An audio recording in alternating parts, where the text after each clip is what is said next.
Assalamualaikum warahmatullahi wabarakatuh. Terima kasih pada DJ Anggun yang bertugas untuk pagi ini. Jadi alhamdulillah kita ditemukan lagi dengan izin Allah hari ini hari Jumaat 12 Mac 2021 bersamaan dengan 28 Rejab 1442 Hijrah dan saya Ijuz sebagai penerbit rancangan Ad-Dinul Khalis untuk hari ini dan seperti biasa setiap pagi Jumaat kita akan bersama-sama dengan yang berbahagia guru pembimbing kita iaitu yang berbahagia Al-Fadhil Ustaz Wan Junaidi Wan Jaafar. Assalamualaikum Ustaz. Waalaikumsalam warahmatullahi wabarakatuh. Alhamdulillah Ustaz sihat ya? Alhamdulillah. Alhamdulillah. Jadi kepada rakan-rakan juga, kepada rakan-rakan pendengar muslimin dan juga muslimat juga boleh ikuti dan juga dengar musi video langsung Facebook Terengganu FM dan pada minggu lepas Ustaz ya kita telah pun membicarakan sebagai penambahan slot yang terdahulu dalam qada muallaq dan qada mubran. Jadi pada minggu ini insyaAllah kita kembali baliklah saya tentang qada azali, perkara baik dan jahat dari Allah Subhanahu Wa Taala. Jadi sebagai mukadimahnya saya mempersilakan Ustaz. Silakan Ustaz. Allahumma salli ala sayyidina Muhammad wa ala ali sayyidina Muhammad. Assalamualaikum warahmatullahi wabarakatuh. Waalaikumsalam warahmatullahi. Alhamdulillahi rabbil alamin. Wassalatu wassalamu ala sayyidil mursalin wa ala alihi wa sahbihi ajma'in. Rabbi syarah li sadri wa yassir li amri wahlul 'uqdatam min lisani yafqahu qawli. Subhanaka la ilma lana illa ma 'allamtana innaka antal alimul hakim. Wala hawla wala quwwata illa billahil aliyyil azim. Terima kasih kepada Ijo dan kepada sidang pendengar slot Ad-Dinul Khalis. Mudah-mudahan kesemua kita dikurniakan oleh Allah Subhanahu Wa Taala dengan agama yang sebenar, agama yang suci, dengan akidah yang suci, akidah ahli sunnah wal jamaah, dengan ibadah yang sebenar-benarnya yang berlandaskan kepada ilmu, dan dengan kosak hati yang suci, beribadah semata-mata kerana Allah Subhanahu Wa Taala. Amin. Jadi insya-Allah untuk slot kali ini akan menyambung kembali berkaitan dengan qada azali. Membicarakan kembali berkaitan dengan qada azali, perkara baik qada Allah Subhanahu Wa Taala, perkara jahat qada Allah Subhanahu Wa Taala.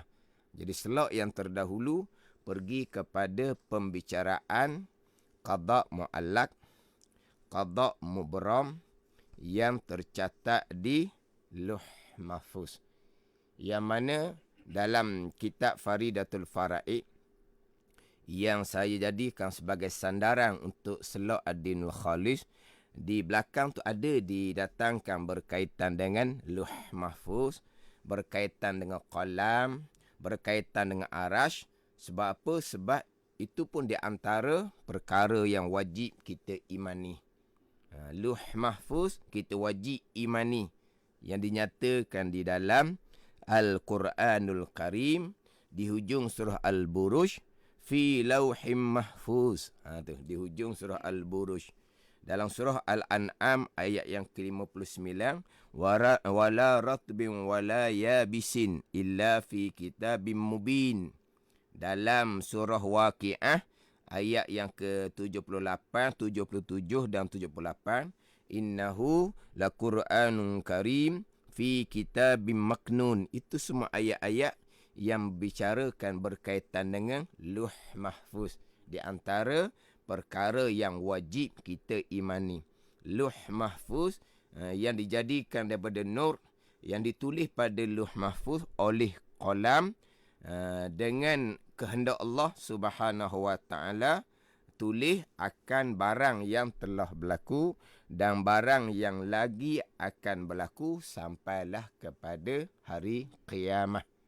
Jadi hak catatan Lauh Mahfuz sampai hari kiamat.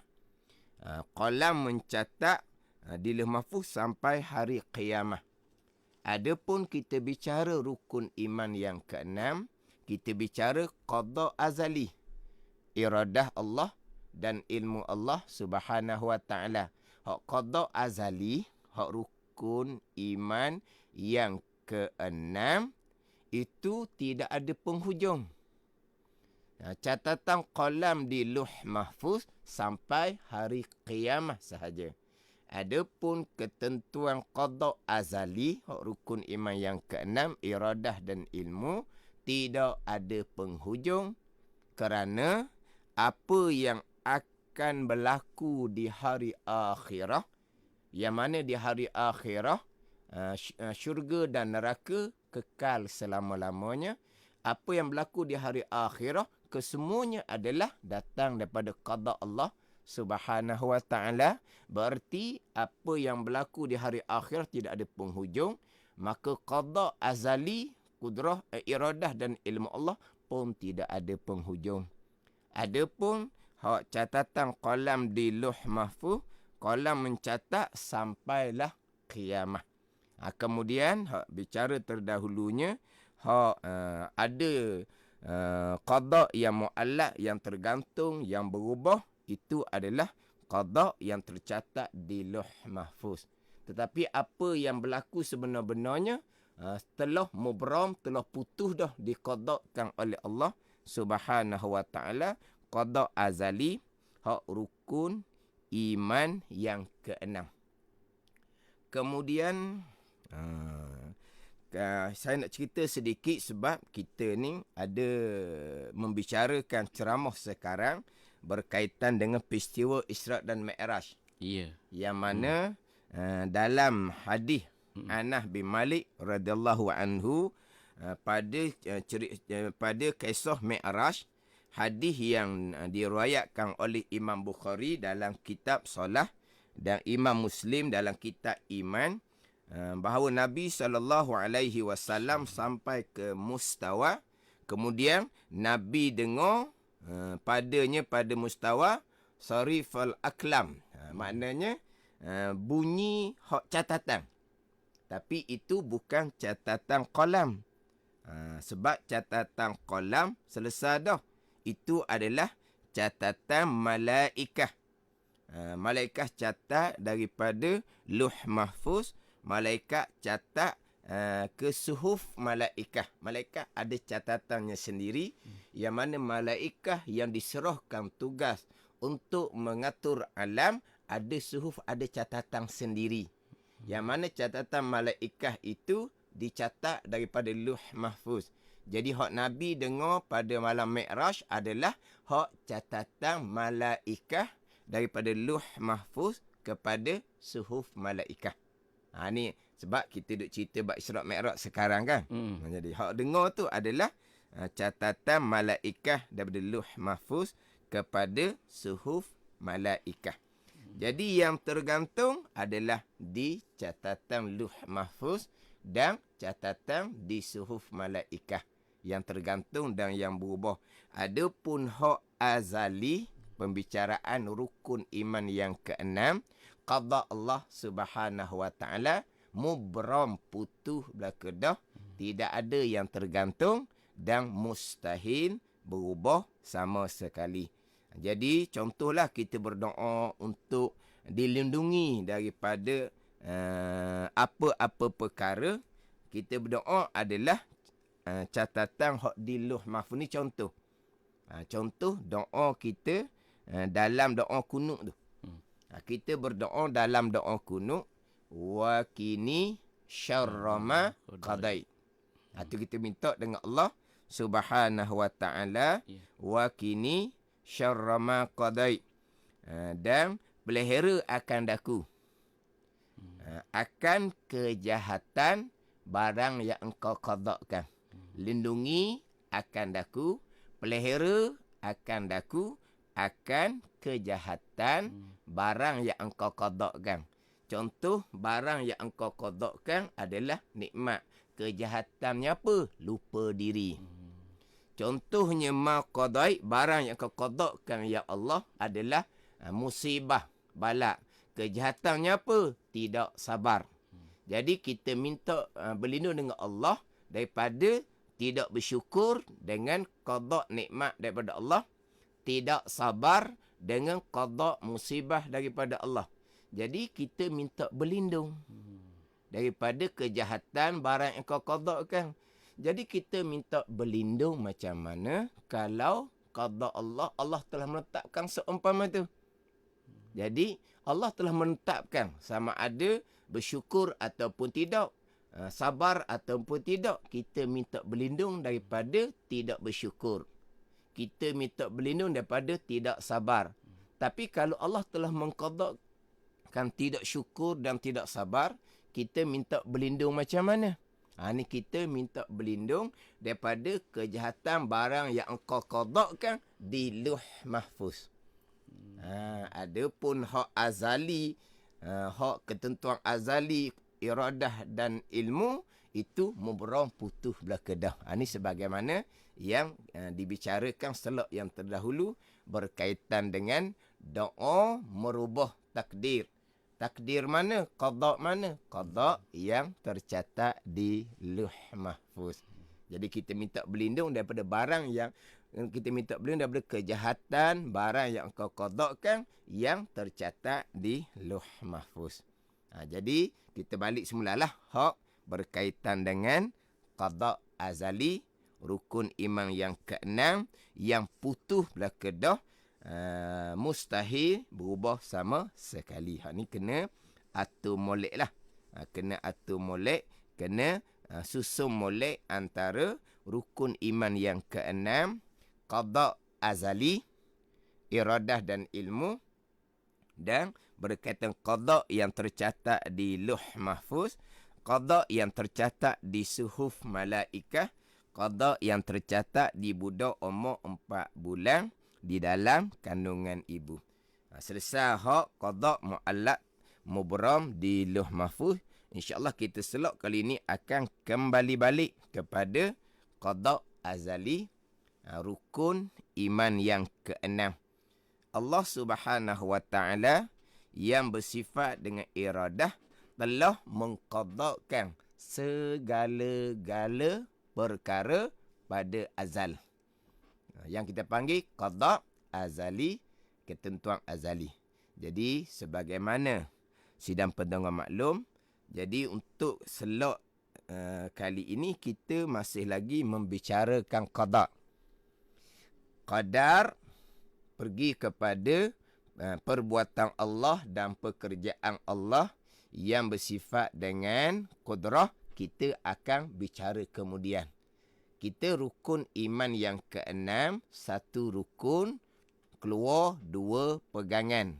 Satunya beriman dengan qada, kehendak Allah, ketentuan Allah yang bersifat dengan iradah, selaras dengan ilmu.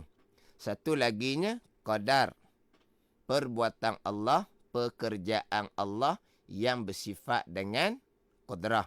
Jadi kita bicara qada terlebih dahulu, kemudian barulah insya-Allah di selok-selok akan datang kita akan masuk pula kepada pembicaraan qadar daripada Allah Subhanahu wa taala yang bersifat dengan qudrah. Sebagaimana yang saya sebut berulang-ulang, pembicaraan rukun iman yang keenam ni qada dan qadar, dia mungkin agak panjang sedikit. Jadi untuk sidang pendengar memahami betul-betul hak berkaitan dengan rukun iman yang keenam, kena dengar daripada hak mula-mula. Kena ambil daripada hak mula-mula. Kalau kata belum dengar lagi hak mula-mula, boleh kembali balik kepada simpanan video dalam FB Terengganu FM. Sebab kalau kita hanya ambil tengah gini, kemungkinan kita agak sukar untuk memahami. Jadi tak faham apa tajuk pembicaraan. Jadi insya-Allah saya akan susung satu peringkat. Jadi sekarang ni bicara bab qada, nanti barulah kita bicara bab qadar. Jadi qada Allah yang bersifat dengan iradah, Allah yang bersifat iradah telah mengqadakan segala-gala kepada azan.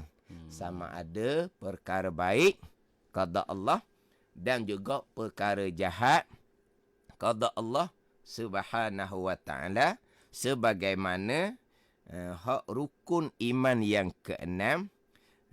Hadis Nabi sallallahu alaihi wasallam yang saya sudah bacanya berulang-ulang kali. Jadi seeloknya sidang pendengar pun boleh mengingati jugalah. Hak hadis Nabi sallallahu alaihi wasallam, riwayat Imam Muslim, hadis Jibril alaihi salam, dikenali dengan hadis Jibril. Apabila Jibril alaihi salam tanya Nabi sallallahu alaihi wasallam, "Akhbirni anil iman." Cerita akan daku ya Muhammad daripada iman. Nabi sallallahu alaihi wasallam menjawab, "Antu mina billah." Bahawa engkau beriman dengan Allah, wa malaikatihi, dan engkau beriman dengan malaikat Allah, wa kutubihi, dan engkau beriman dengan kitab Allah, wa rusulihi, dan engkau beriman dengan rasul-rasul Allah, wal yaumil akhir, dan engkau beriman dengan hari kemudian, hari akhir, wa tu'mina bil qadari khairihi wa syarihi, dan engkau beriman dengan ketentuan Allah dan perbuatan Allah Subhanahu wa taala. Kemudian ketentuan Allah dan perbuatan Allah ni khairihi dan wa syarrihi.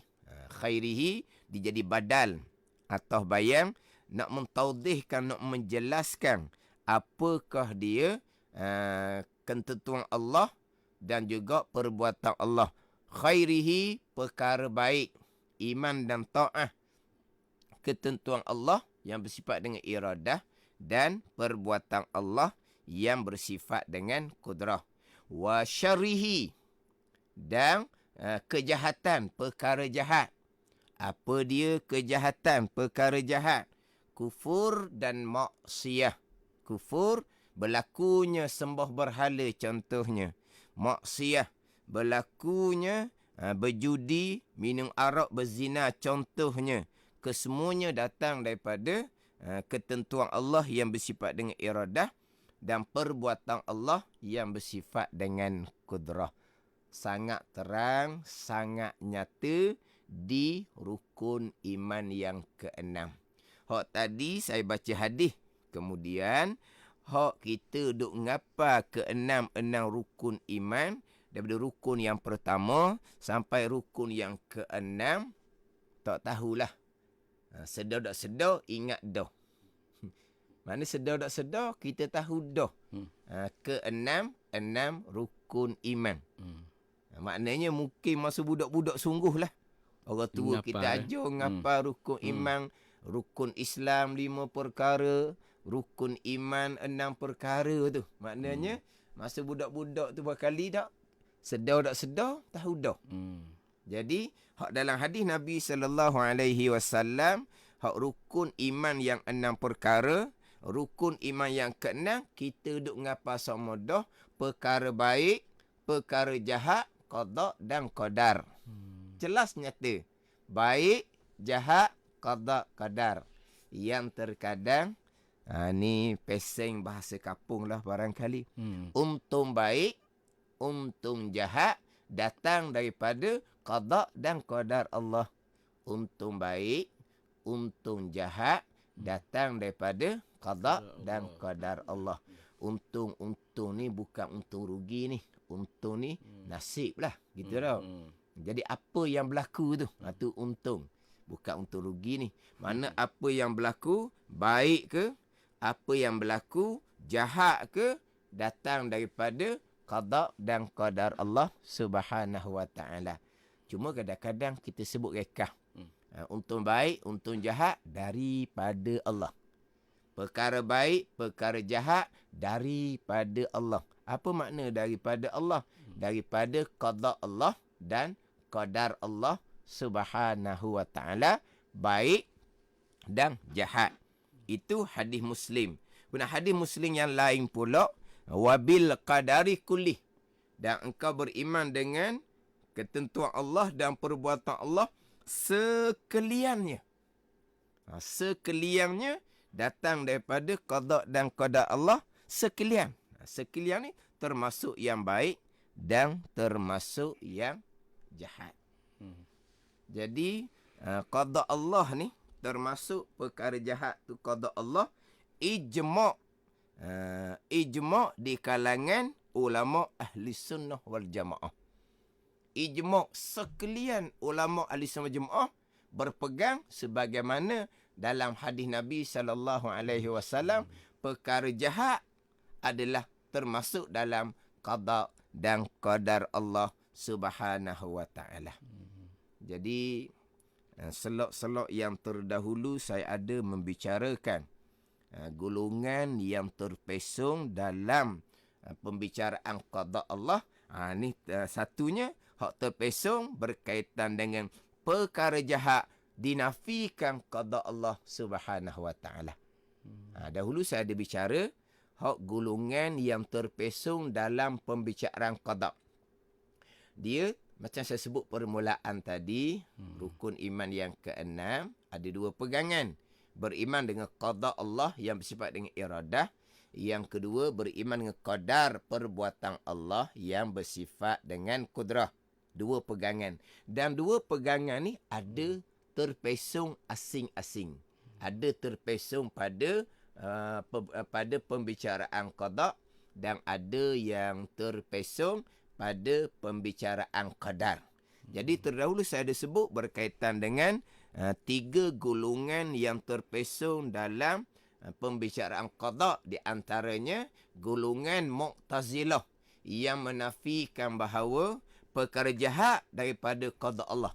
Perkara jahat tidak termasuk di dalam qada Allah Subhanahu wa taala yang bersifat dengan iradah. Jadi Mu'tazilah berpegang hanya perkara baik sahaja datang daripada qada Allah, datang daripada kehendak Allah yang bersifat dengan iradah. Adapun perkara jahat, Mu'tazilah berpegang Allah tidak mengqadakkan perkara jahat. Allah hanya mengetahui seseorang akan memilih dan melakukan perkara jahat. Jadi insya-Allah lah hak berkaitan dengan ni perkara baik dan jahat, terutama sekali perkara jahat, insya-Allah akan panjang sedikitlah pembicaraan, sebab Mu'tazilah yang terpesong pada perkara jahat dinafikan qada Allah ini Mu'tazilah yang masyhur. Di antara dia Mu'tazilah ni firqah-firqah, golongan-golongan yang terpesong pegangan. Dia firqah-firqah Mu'tazilah ni orang Islam. Bukan bicara orang kafir, orang Islam. Tetapi terpesong dalam bab pegangan. Yang mana dalam Qamuh Marbawi, Qamuh Arab Melayu tu, golongan Mu'tazilah ni dikatakan ada 20 golongan. 20 golongan, tapi terpesong masing-masing lah. Cuma hak golongan terpesong ni letak dengan nama besarnya Mu'tazilah. Letak dengan nama besarnya Mu'tazilah. Kemudian Mu'tazilah ni adalah dia punya fahaman masing-masing. Ini sebagai contoh. Letak nama besar ajaran sesat. Tapi di bawah tu ada ajaran sesat, nama sekian, nama sekian, nama sekian, nama sekian. Kesesatan mereka, kesesatan asing-asing. Tapi nama besar di atasnya, ajaran sesat. Di bawah tu adalah puluh nama puak-puak ajaran sesat. Sama juga dengan Mu'tazilah. Di bawah tu banyaklah hak terpesong dengan pecahan masing-masing. Tetapi nak ceritanya, di antara Mu'tazilah yang masyhur adalah Mu'tazilah yang menafikan perkara jahat qada Allah Subhanahu wa taala, walaupun sangat jelas di dalam hadis Nabi sallallahu alaihi wasallam dan sangat jelas di dalam ayat-ayat Al-Quran. Tapi puak Mu'tazilah ni dia lebih kepada, dia panggil tahsinul akli, takbihul akli dia panggil. Dia lebih kepada logik akal. Dia lebih kepada logik akal. Ayat hadis Nabi, ayat Al-Quran, apabila tidak bertepatan dengan logik akal mereka, mereka tak akan ambil. Jadi insya-Allah saya akan ceritalah timbul alasan macam mana golongan-golongan Mu'tazilah ni. Cuma Mu'tazilah dia pakai logik akal. Mana mungkin akal payah nak terima tu. Perkara jahat, kufur, sembah berhala, maksiat, berjudi, minum arak, berzina, tiba-tiba Allah yang mengkodokkan. Macam mana Allah mengkodokkan perkara yang Allah marah? Ni logik akal Mu'tazilah. Ni sidang pendengar kena ambil faham molek sini. Kalau pakai logik akal seumpama ni mengenepikan hadis Nabi sallallahu alaihi wasallam dan ayat Al-Quran, itu dipanggil akidah Mu'tazilah, akidah yang terpesong. Amal ibadah kita, semayang puasa kita tidak akan diterima oleh Allah Subhanahu wa taala. Jadi dalam hadis Nabi terang-terang, khairihi wa syarrihi. Baik qada dan qadar Allah, jahat qada dan qadar Allah Subhanahu wa taala. Kemudian ini kita bicara bab qada terlebih dahulu. Bab qada kita akan bicara nanti, yang mana Mu'tazilah perkara jahat, mereka menafikan qada Allah. Kehendak Allah. Allah hanya mengetahui seseorang akan memilih dan melakukan perkara jahat. Tetapi apabila seseorang memilih dan melakukan perkara jahat yang menghasilkan, yang jadi perkara jahat tu datang daripada qadar perbuatan Allah, pekerjaan Allah yang bersifat dengan kudrah. Ini saya akan bicara lagi lah. Ini sebagai gambaran kasar terlebih dahulu. Jadi Mu'tazilahnya dia menafikan qada Allah, kehendak, ketentuan Allah yang bersifat dengan iradah pada perkara jahat. Tetapi Mu'tazilah yang menafikan qada Allah pada perkara jahat tadi tidak menafikan bahawa terhasil perkara jahat yang dilakukan oleh seseorang tetap datang daripada perbuatan Allah Subhanahu wa taala. Jadi maknanya perkara jahat Mu'tazilah menafikan qada Allah, tidak menafikan qadar Allah Subhanahu wa taala. Kita ahli sunnah qada dan qadar Allah pada perkara baik dan juga pada perkara jahat. Allah yang melakukan segala-gala perkara, tetap dah. Yang kita permatikan di permulaan bicara rukun iman yang ke-6, keesaan Allah pada perbuatan. Semua yang berlaku perbuatan Allah, sama ada perbuatan baik ataupun perbuatan jahat. Tapi hak perbuatan Allah ni Mu'tazilah tidak nafikan. Cuma dia nafikan ketentuan Allah pada perkara jahat. Jadi keesaan pada perbuatan Allah lah khaliqu kulli syai'. Allah yang menjadikan sekalian perkara. Sama ada perkara baik ataupun perkara jahat, Allah yang menjadikan. Allah lah khalaqa kulla syai'in faqaddarahu taqdira. Allah Ta'ala yang telah menjadikan segala perkara, maka Allah Ta'ala mengsakat, mengatur akan sebagai sakatan, akan sebagai aturan ketentuan daripada Allah Subhanahu wa Ta'ala. Allah Subhanahu wa Ta'ala, inna kulla syai'in khalaqnahu biqadarin. Sesungguhnya kami menjadikan akan sekalian perkara dengan turut akan takdir yang telah ditentukan oleh kami. Ini jelas. Semua perkara yang berlaku adalah datang daripada perbuatan Allah Subhanahu wa Ta'ala, sama ada perkara baik ataupun perkara jahat. Itu bab perbuatan Allah kadar. Kemudian keesaan pada perbuatan Allah yang menjadikan sekalian perkara. Allah menjadi akan apa? Innallaha fa'alul lima yurid. Ayat Al-Quran. Ayat lain pula, innallaha yaf'alu ma yurid. Sesungguhnya Allah Ta'ala melakukan akan barang yang ia kehendak. Sekarang Allah khaliqu kulli syai'. Allah yang menjadikan sekalian perkara, baik ataupun jahat. Kemudian Allah menjadi sekian perkara baik atau jahat ni, Allah menjadikan akan barang yang ia kehendak. Jadi maknanya Apabila Allah yang menjadikan sekalian perkara baik ataupun jahat, maknanya baik jahat yang telah jadikan Allah kehendaklah. Sebab innallaha yaf'alu ma yurid. Sesungguhnya Allah Ta'ala melakukan ia akan barang yang ia kehendak.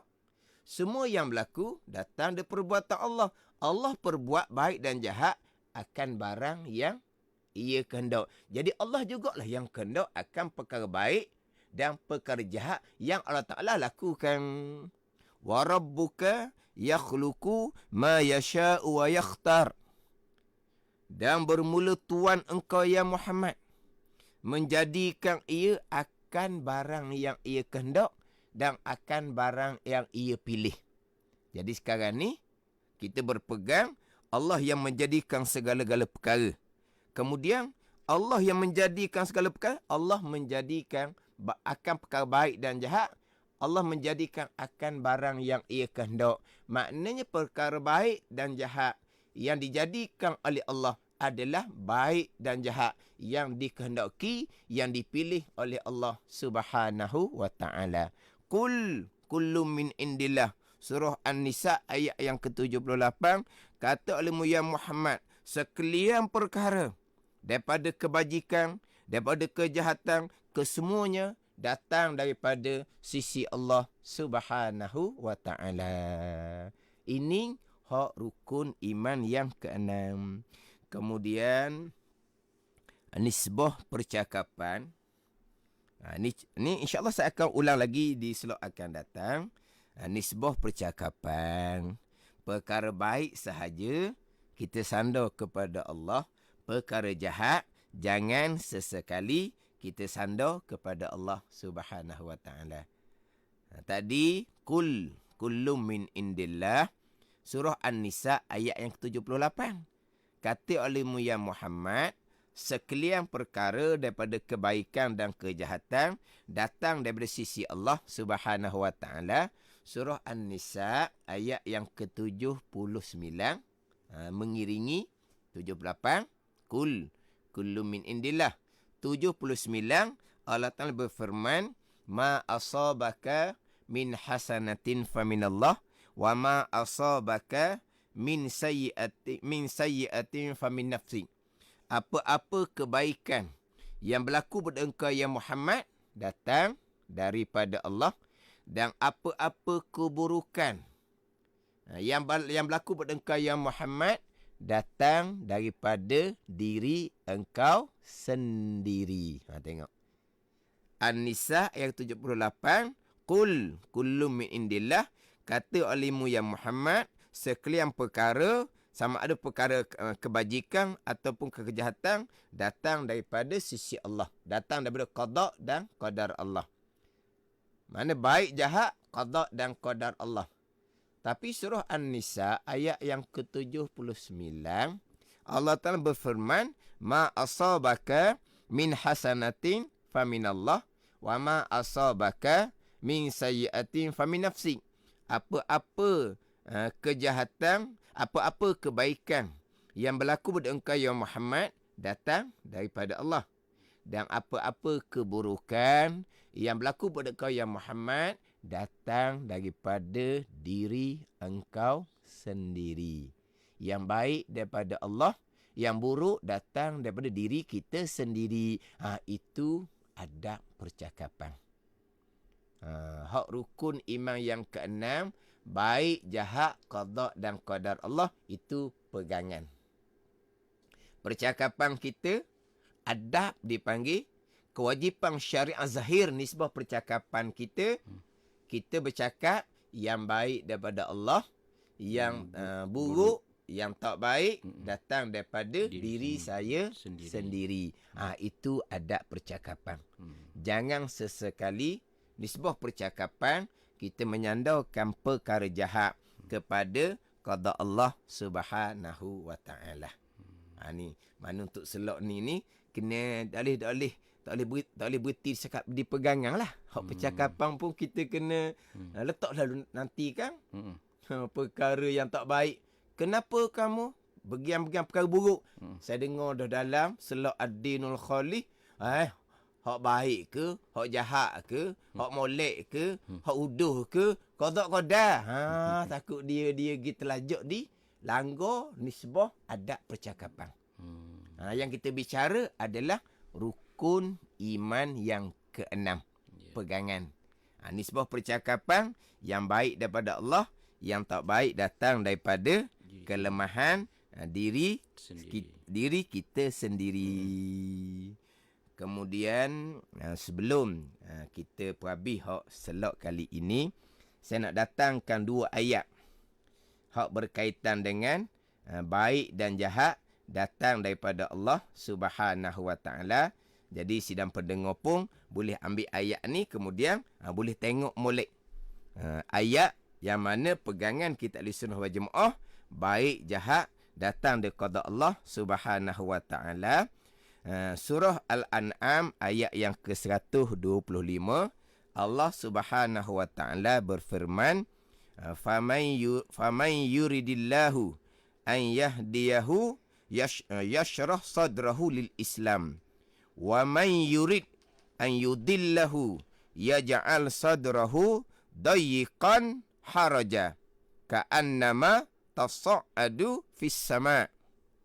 Al-An'am ayat 125. Maka sesiapa yang menghendaki oleh Allah bahawa memberi hidayah petunjuk akan sesiapa tadi, nescaya Allah Ta'ala akan melapangkan dadanya bagi Islam. Sesiapa yang telah kehendak taufik hidayah, Allah Ta'ala akan buka dada dia untuk peluk agama Islam. Ini hak sesiapa yang Allah Ta'ala kehendak. Dan sesiapa wa man yurid an yudillahu, dan sesiapa yang menghendaki oleh Allah bahawa menyesatkannya akan barang siapa oleh Allah. Siapa yang menyesatkan? Allah yang menyesatkan. Ini kata perkara baik hidayah daripada Allah, perkara buruk kesesatan pun daripada Allah. Wa man yurid an yudillahu, dan sesiapa yang menghendaki oleh Allah bahawa menyesat akan Allah Subhanahu Wa Taala akannya, nescaya Allah Taala akan menjadikan dadanya sesak, sempit, seolah-olah mendaki pada langit. Tapi nak ambil situnya, sesiapa yang Allah Ta'ala kehendaki bahawa menyesatkan ia akan sesiapa tadi. Mana apa ni? Sebagaimana hidayah daripada Allah, kesesatan pun daripada Allah Subhanahu Wa Ta'ala. Itu surah Al-An'am ayat yang ke-125. Kita ambil satu ayat laginya, surah Hud ayat yang ke-34. Allah Ta'ala berfirman, wala yanfa'ukum nushi in aradtu an ansaha lakum in kana Allahu yuridu an yughwiyakum huwa rabbukum wa ilaihi turja'un. Surah Hud ayat yang ke-34. Dia menghikayatkan akan kata-kata Nabi Nuh AS, dan tidak berguna dan tidak bermanfaat akan kamu, kata Nabi Nuh kepada kaum dia, oleh nasihatku. Tidak akan beri manfaat, tidak akan beri guna akan kamu, kaum Nabi Nuh, oleh nasihatku, jika aku menghendaki bahawa aku menasihatkan akan kamu. Dan maknanya tidak beri manfaat akan kamu oleh nasihat aku, kata Nabi Nuh AS. Jika aku menghendaki bahawa aku nasihatkan kamu, tidak beri manfaat ni, jika adalah Allah menghendaki ia bahawa menyesatkan Allah akan kamu. Jadi kalau Allah menghendaki bahawa Allah menyesatkan akan kamu, nasihat aku ni, Nabi Nuh AS, tidak ada guna pun. Jikalau Allah menghendaki bahawa menyesatkan ia akan kamu, ia ya Allah Tuhan bagi kamu, dan kepada Allah akan dikembalikan akan kamu. Ni maknanya apabila Allah menghendaki kesesatan kepada kaum Nabi Nuh beri nasihat pun tidak ada sebarang guna. Jadi ayat ni jelas bahawa Allah Ta'ala lah yang menghendaki bahawa menyesatkan akan kaum Nabi Nuh. Kemudian dalam ayat-ayat yang lain yang kita biasa baca dalam surah Kahfi ke, man yahdillahu fahuwal muhtad Wa man yudlil falan tajida lahu waliyan mursyida. Dalam surah Al-Isra ayat 97. Ini wa man yudlil falan tajida lahum awliya min duni. Ini banyak ayat-ayat yang seumpama tu. Sesiapa yang menyesatkan oleh Allah, maka tidak akan mendapat ia akan wali yang mursyida, sebarang penolong yang dapat menunjukkan jalan benar kepadanya. Wa man yudlil, dan sesiapa yang menyesatkan oleh Allah, maka tidak akan mendapat tidak akan mendapat penolong, sebarang penolong yang dapat menunjuk jalan yang benar kepadanya.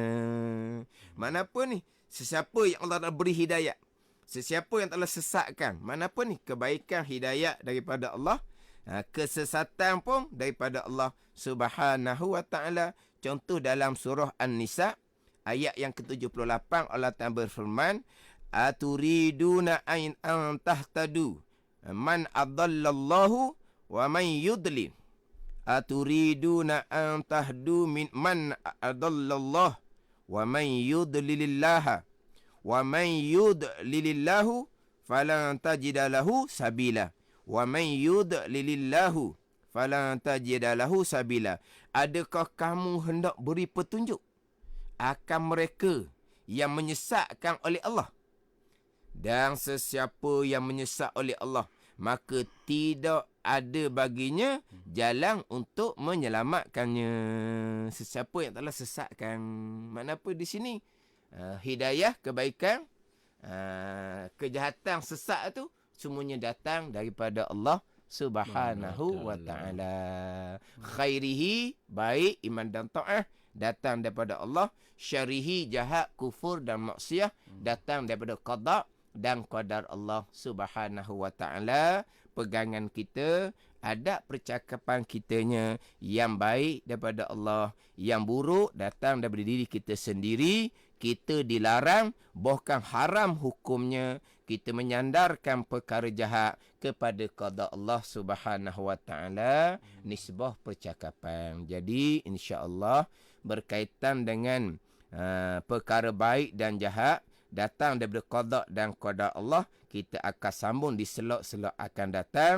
Dan mungkin sebagaimana saya sebut terdahulu, agak panjang sedikit bicara hak berkaitan dengan perkara baik dan jahat datang dari qada dan qadar Allah Subhanahu wa ta'ala. Mudah-mudahan kesemua kita dikurniakan oleh Allah Subhanahu wa ta'ala pemahaman akidah yang sebenar, akidah yang suci, akidah ahli sunnah wal jamaah.